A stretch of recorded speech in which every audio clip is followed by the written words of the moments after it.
So let's go ahead and exit my PowerPoint. And you'll see that this is basically a Frame virtual desktop that I'm using for this presentation. So I've been using Frame the entire time. In this case, this is basically a Windows Server 2016 based VM that is running on my MacBook Pro, right? This is running in GCP out of GCP in California, which is near Los Angeles. How you know in your Frame? Well, we have this Frame terminal toolbar at the very bottom that provides a lot of really good session state metrics, performance metrics, as well as features and functionalities for your end users to leverage, if enabled for that account.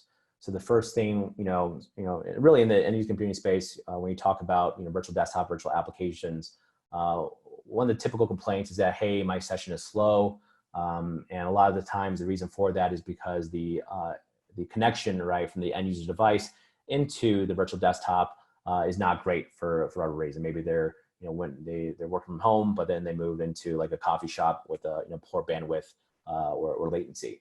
So with Frame, we'll tell your users what is your bandwidth availability of your current connection, your current ISP. Is it 1 bars? Is it 5 bars of service, right? Kind of just like your cell phone, right? This really kind of very quickly sets user expectations in terms of what they can envision their experience to be. We'll also tell them what the real-time round-trip latency is from their endpoint device into their Frame VM. You'll see that right now I'm getting about anywhere from 40 milliseconds to 50 milliseconds of round-trip latency. And then we'll also tell them what the distance to their VM is that's hosting their session. So I'm working from home. All of Nutanix is now working from home due to COVID-19. And I'm at home in Denver. And this particular, again, VM is hosted out of GCP in California. So it's about 830 miles away between Denver and Los Angeles. We'll also tell them, hey, how long has your current session been active? And if there's a max session time that's been specified by the administrator. So we have an 8-hour time specified for this account.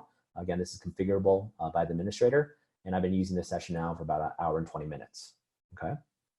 The other thing we can show your users, if they enable it, is that you can show them the real-time bandwidth utilization of your session.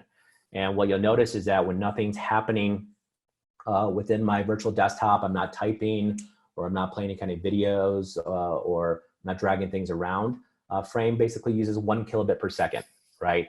It basically goes into a heartbeat mode, which is built into our protocol that basically says, hey, if nothing's happening, right, we're gonna basically stop sending any kind of traffic over the wire. So this can really help save on overall bandwidth utilization. As soon as I move things around, right, and drag things around, you'll see that Frame will automatically spike and use whatever bandwidth is available based on what is configured for the account, as well as what is available from your local ISP, right, to provide the best possible user experience. So let me kind of show you that. So if I were to go to my gear icon and go to settings, you'll see that, for this account, I have it set so that I can consume up to 16 megs of throughput for video and up to 128 kilobits per second, right, for audio. These can be, hard capped by the administrator. It can be changed or set for that your users can change it on the fly, right? So it really just depends on what you want to provide. So I have a really good internet connection at home. I have, I think, like 800 megs of throughput, so quite a bit. So let me kind of show you what is possible through Frame. And again, keep in mind you're watching this, around the country over a Zoom session. So there may be some lag, but let me go ahead and open up some advanced metrics and just keep an eye on the frame rates per second, right? In this little control panel that opened up. And let me kind of play just a high resolution video. So this is running, obviously YouTube, this is running on 1080p. So a resolution, I can go, bigger screen here.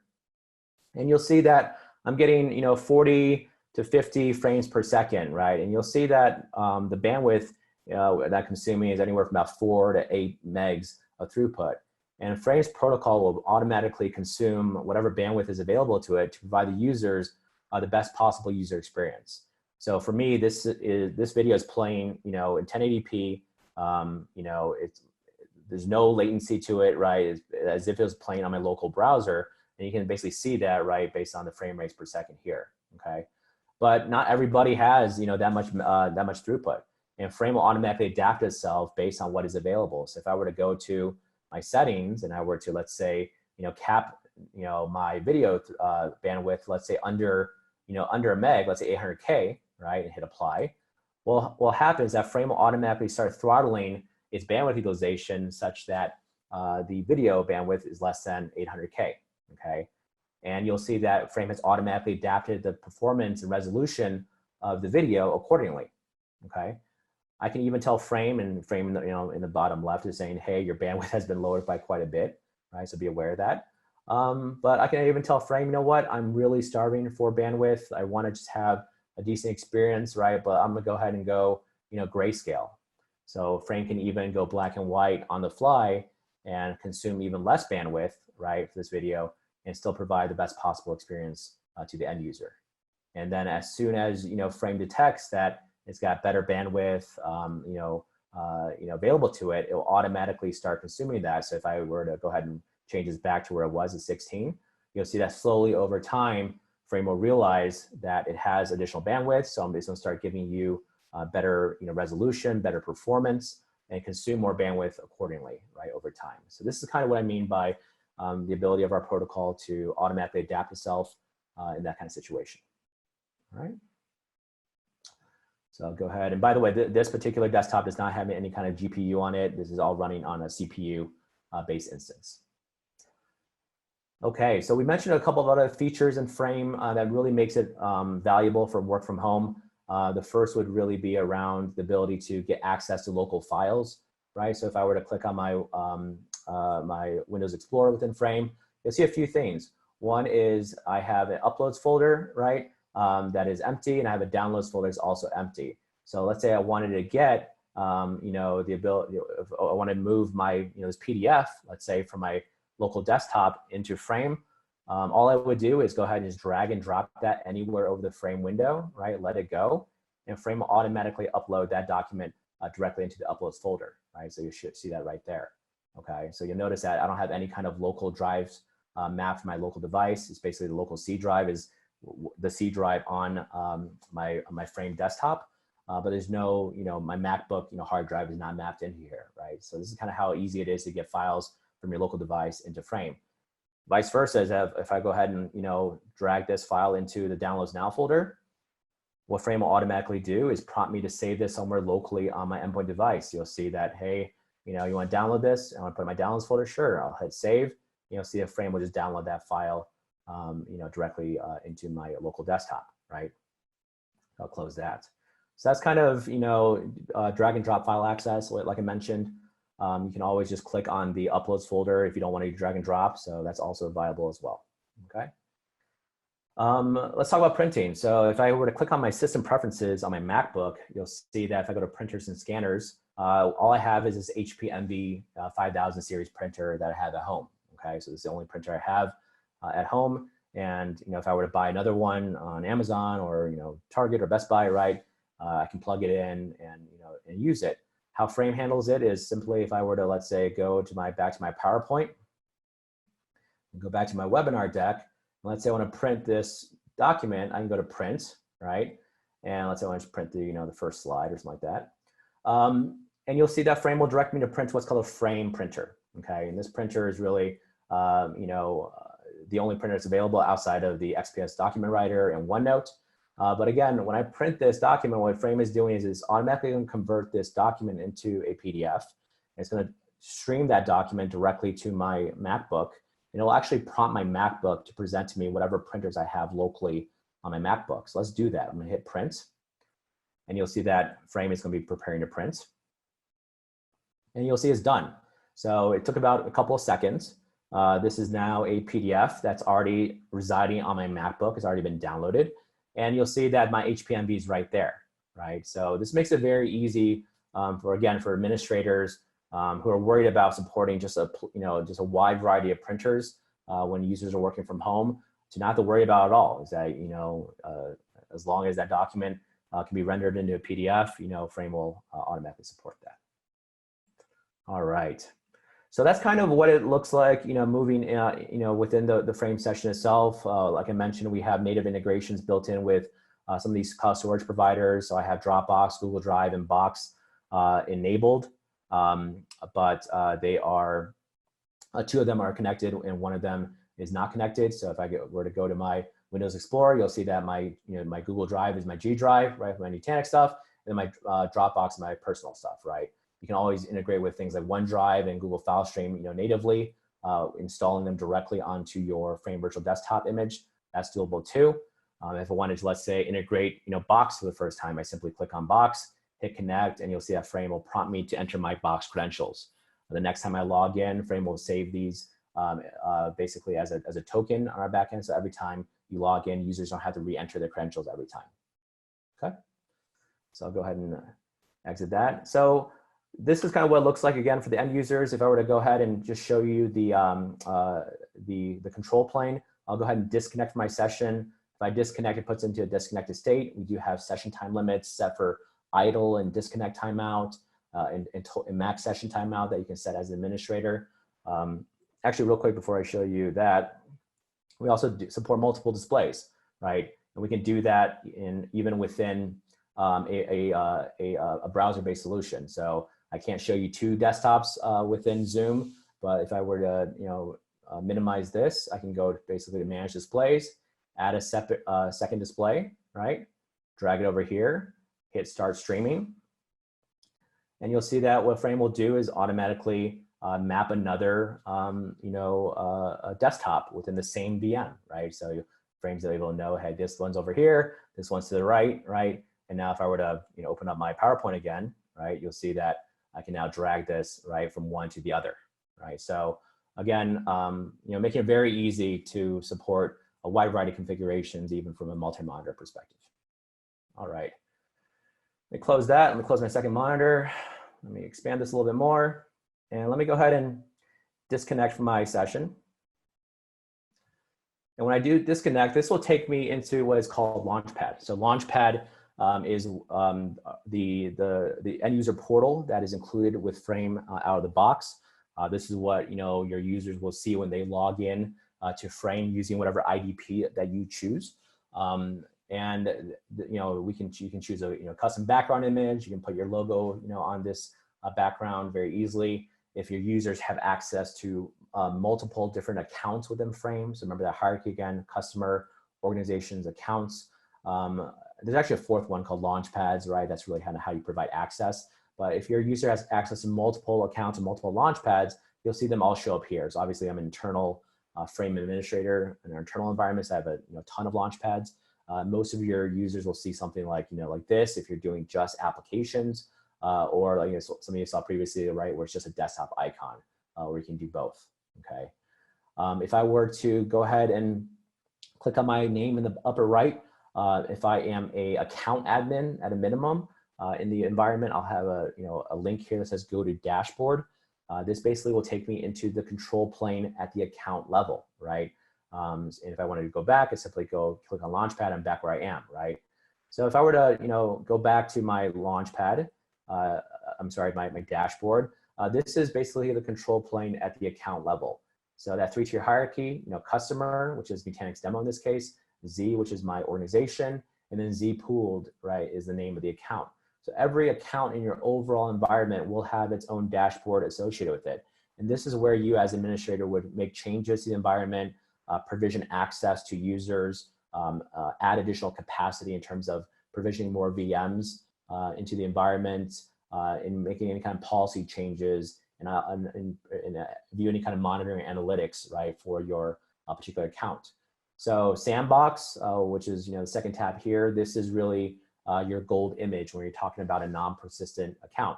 So this is where you would, as an admin, install new applications, make any application updates, install any kind of OS hotfixes, and make those changes, test it, and put into production. Right? We are desktop as a service, which means we provide you this framework, right? As a service, but our customers are still responsible for making changes to the applications and updating them. And same thing with the operating system, right? We're not providing you application management or OS management, right? That's done by our customers, okay? So if I wanted to make a change, I simply would, power on my Sandbox, right?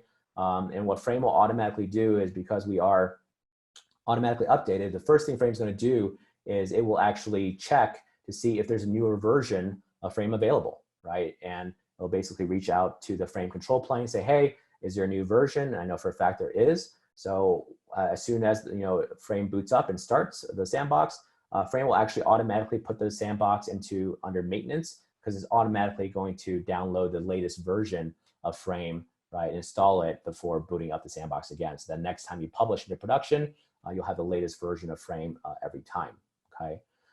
So we'll let that go ahead and let that go. But we also have the ability to create backups of your gold image, so that, if you make a mistake and you push out a wrong change, you can always click on, the last working version and restore it into production, okay? By default, every time you publish a new version of the sandbox into production, Frame will automatically create a backup for you of that instance type. But you can always create a manual one at any given time. You can even tell Frame to schedule a specific backup at a certain time and time zone, and tell Frame how many to keep before deleting previous versions. So that's all doable within Frame, okay? Another very, very cool aspect about Frame is that, especially for specifically for non-persistent accounts, is that just because your gold image has a certain resource allocation to it. So in this case, this is a what we call Air 8 gig machine, which in GCP in this case is a N1 standard 2, right? So it's got 2 vCPU and 8 gigs of RAM. And you'll see, by the way, there it goes, right, under maintenance. So that's exactly what's happening. Like I mentioned, what Frame is now doing is automatically updating from 7.16.13 to 7.16.15, which is the latest version of Frame. And as soon as it updates, it'll automatically boot up the sandbox again, so you can then make your changes. But going back to this again, right? So just because your sandbox image is one instance type, it doesn't mean that's what you're limited to when you deploy your actual production VMs.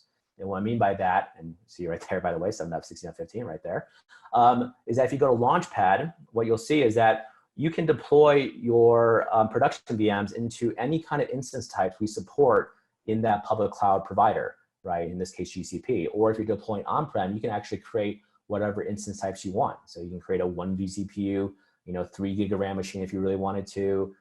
So really, whatever makes the most sense for your use cases. Obviously, in the public cloud, we're limited by the instance types are available in those public cloud providers. But for example, I can deploy to a 2 vCPU, 4 gig RAM machine, or that 2x8 that our sandbox is running on, all the way up to a Pro 60, which in GCP is 16 vCPU, 60 gigs of RAM, and a GPU, right? So if I were to go ahead and create a new Launchpad, and let's say this is for work from home test, right? I can create this Launchpad. I can do a couple of things. One, I can click on the, if I'm doing applications, right? I can select the applications I want to deploy to or deploy for this particular Launchpad, maybe Adobe Reader. I can give access to Excel, Windows Explorer, Google Chrome, Microsoft Teams, Notepad, Outlook, and let's say Slack and Word. Okay, and that's it. So that's the first thing I can do, right? So if I click on Save, I can now assign this to a specific user or user group, but I can also select what kind of instance type I want these users to launch from. So maybe I can say, what? I want to give them the ability to choose between a Air 4 and an Air 8.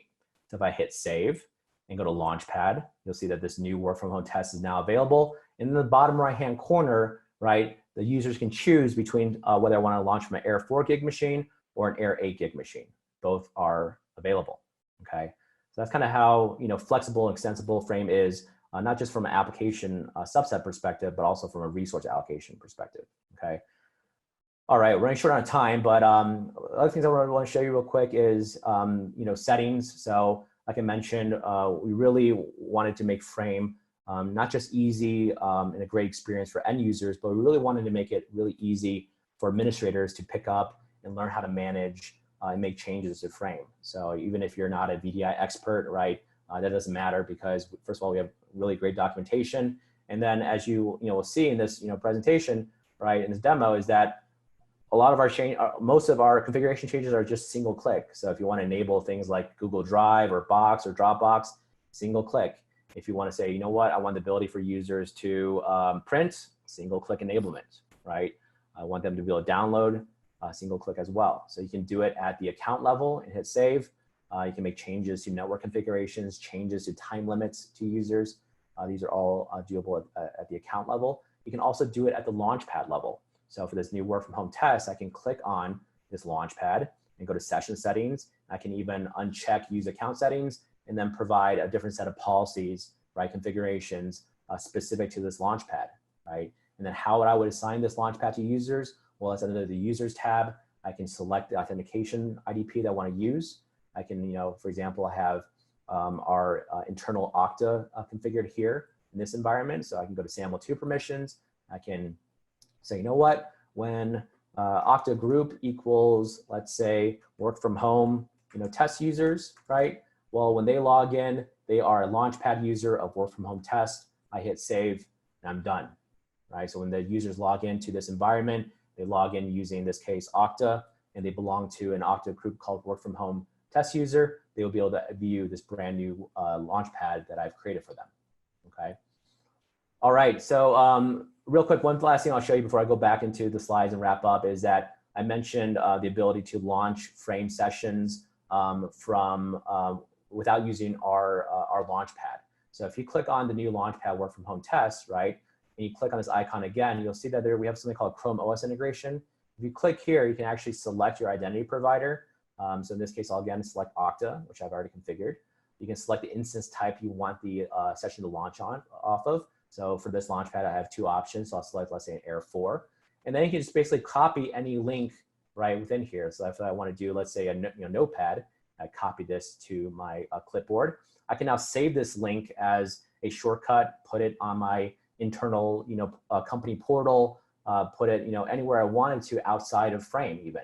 And then if I were to go ahead and, let's see, copy and paste that into my Chrome, you'll see that this is basically launching this Frame session directly through this URL. This URL is not user specific. You still have to provide permissions to your users within Frame, right, based on their IDP and based on their user credentials. But you'll see that this is a way for you to quickly provide access to desktops, to applications, and not have to introduce another different portal that your users may not be used to, right? So another great way of quickly providing these resources without causing a lot of end user confusion, especially in a work from home scenario, okay? All right, so let me go ahead and go back to my desktop and we'll wrap things up in terms of just a recap and talk about, our work from home trial account. So I'm gonna reconnect back to my desktop. And there I am again. Let's go ahead and go full screen. And I'll go ahead and launch my PowerPoint again. Get my work from home one, go full screen. All right, so.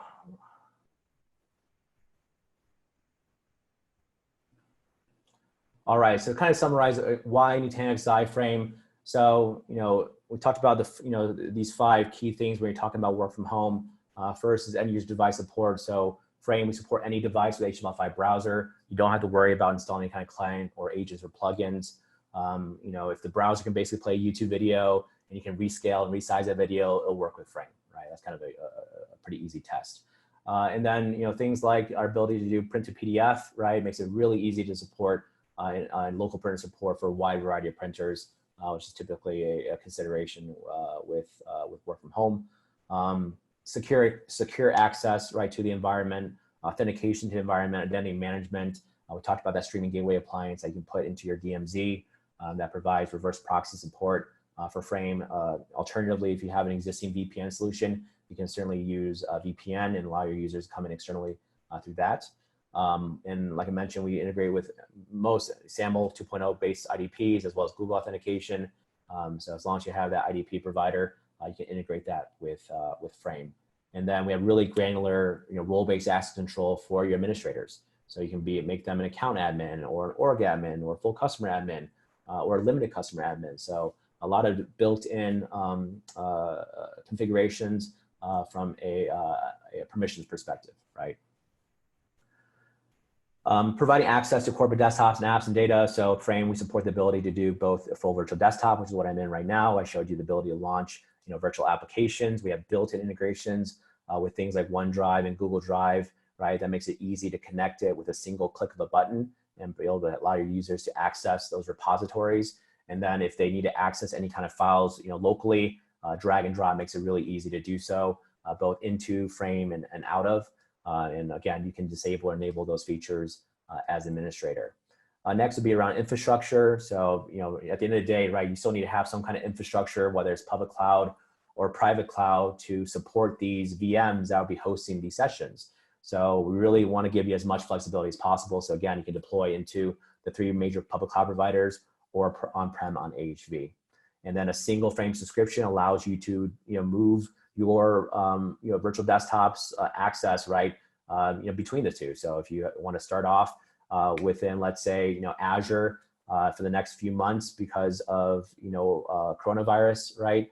But let's say afterwards you want to save on costs and you want to buy on-prem servers and nodes to support it, you can certainly do so. And you don't need to rebuy your Frame subscriptions to do that, right? You just need to purchase the AHV nodes to support it on-prem. And then we also have a very flexible subscription term. So we're not locking you into a 1-year, 3-year, 5-year contract. We have monthly granularity, so you can buy Frame for 3 months, for 6 months, for a year, all the way up to 5 years. It really just depends on what your usage is. And then lastly, I think this is probably the most important, right, is how fast and how quickly you can deploy and manage. And I think in our demo, we kind of showed you just how easy it is to set up an environment, really design the solution with consumer grade simplicity, not just for the end user, but also for the administrators, right? You can quickly integrate with your public cloud accounts with Frame, leveraging native APIs within those public clouds. And really, if for like basic deployments in public cloud, you can really deploy thousands of desktops in just a matter of hours, right? It really just depends on how fast you can install those applications onto your gold image, and get those deployed out. All right, so I know we're already a little bit over, but just wrapping up, we are offering a work from home trial with Nutanix Frame. You can sign up nutanix.com/workfromhome. I wouldn't sign up until you figure out where you want to deploy your actual workload VMs. So we're basically waiving the Frame subscription fees for these 30 days. You can have unlimited users access. You're still responsible for paying for your public cloud usage or your on-prem deployment during this trial period. And we're also not providing kind of Microsoft licensing or third-party application licensing. It's really, we're waiving the Frame subscription fees, right, during this period. We also have the ability for certain customers, if you want to, you can also use Nutanix's public cloud subscriptions, so Azure, AWS, or GCP, and you basically pay us for the usage, and then we would pay Azure, AWS, and GCP on your behalf. So that's also an option for you. I think with this trial environment, if you choose to use our public cloud, we give you, I think, $25 of public cloud spend to kind of get started. And if you want to use more than $25, then we can automatically invoice you for that as well. All right, so just a few FAQs around this. And we also, if you go to our website, there's a much deeper list of FAQs for this trial. Again, this is not including kind of Microsoft Office or application-specific licensing during this trial. At the end of the trial, you will lose access to your Frame environment if you don't extend it or purchase Frame. But we typically will keep the environment around for at least a week. So even if you lose access to it and you want to reactivate it, you're not going to lose any configurations you have, and you are able to take your trial environment and take it into production. So any kind of configuration work you do with it, you can certainly, you wouldn't lose that work if you were to take it into production. And also from like a implementation perspective, we have a fantastic documentation site that I'll show you in a couple slides. But most of our customers, you can choose to self-implement, right? We also offer Frame professional services for a fee that you can also engage with to have one of our Frame solutions architects work with you to get your environment set up and deployed. Typically, that's typically anywhere from like 20 to 40 hours of pro services. So it's not a huge investment. So anywhere from $5,000 to $10,000 is typically the investment spend from a pro services perspective. Okay. We already talked about this, but we have 2 subscription models, a named user and max concurrent instance. So we already covered that. And then if you're wondering, hey, how do I get a quote to purchase Frame? Well, you can either reach out to your Nutanix account team or your Nutanix channel partner and ask them for a quote. You can also email frame-sales@nutanix.com for any questions related to frame. And then lastly, we have a lot of resources for you to look at. So we have our frame product page, nutanix.com/frame. We also have a frame blog where we post kind of latest features and updates and thoughts from the team. That's also available at nutanix.com/frame-blog. And then all of our technical documentation in terms of how to configure frame is all available at docs.frame.nutanix.com. And lastly, again, any questions you have, we have a team of frame sales specialists and solutions architects ready and willing to assist you guys. Again, just email frame-sales@nutanix.com and someone will get back to you very quickly. All right. So sorry for being a few minutes over. Just want to thank everyone for your time. I know this is a very trying time for everybody. We're just trying to make it a little bit easier for you guys to address work-related items. But certainly the most important thing is to stay safe. Keep your family safe. And yeah, we're here to support you. And so from our Nutanix family to yours, thank you. And yeah, appreciate the time and stay safe out there. Thank you.